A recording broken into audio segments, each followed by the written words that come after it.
A medical breakthrough that could drastically reduce heart attacks, the top cause of death worldwide. The company behind the research is Amgen, which uncovered a previously unknown genetic mutation that could pave the way for new drugs to prevent heart disease.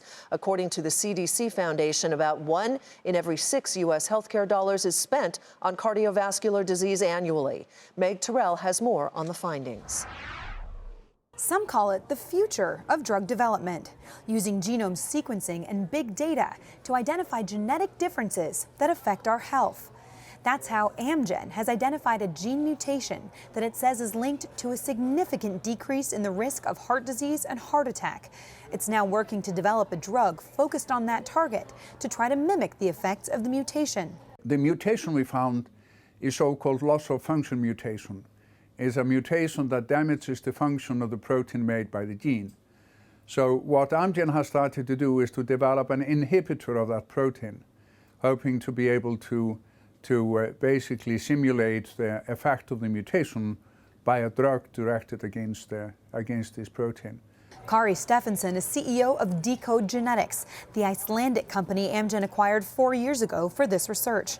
The work was done by sequencing the genomes of 2,600 Icelanders, a population he says is especially helpful for this kind of work because of their similar genetic backgrounds. A rare mutation exists in Iceland. It is more common than similar rare mutations in more outbred population. In a paper published this week in the New England Journal of Medicine, researchers say people with this mutation have on average a 34% lower risk of heart disease or heart attack. They also, on average, lived for more than a year longer.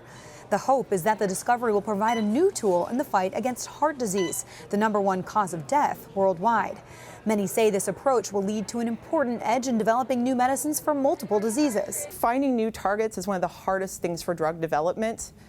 So if you have access to genomic technology, you're going to be able to identify new targets, sometimes new diseases, new indications. It's also the focus of part of President Obama's Precision Medicine Initiative, comparing the genome sequences of 1 million Americans to their medical records, with the hope of identifying new ways in which our differences make us stronger. Amgen estimates it may be 2 years from testing this new drug in people. From there, it would be several years more before it could apply for approval. So a new drug isn't imminent, but scientists are encouraged by a new approach. For Nightly Business Report, I'm Meg Terrell.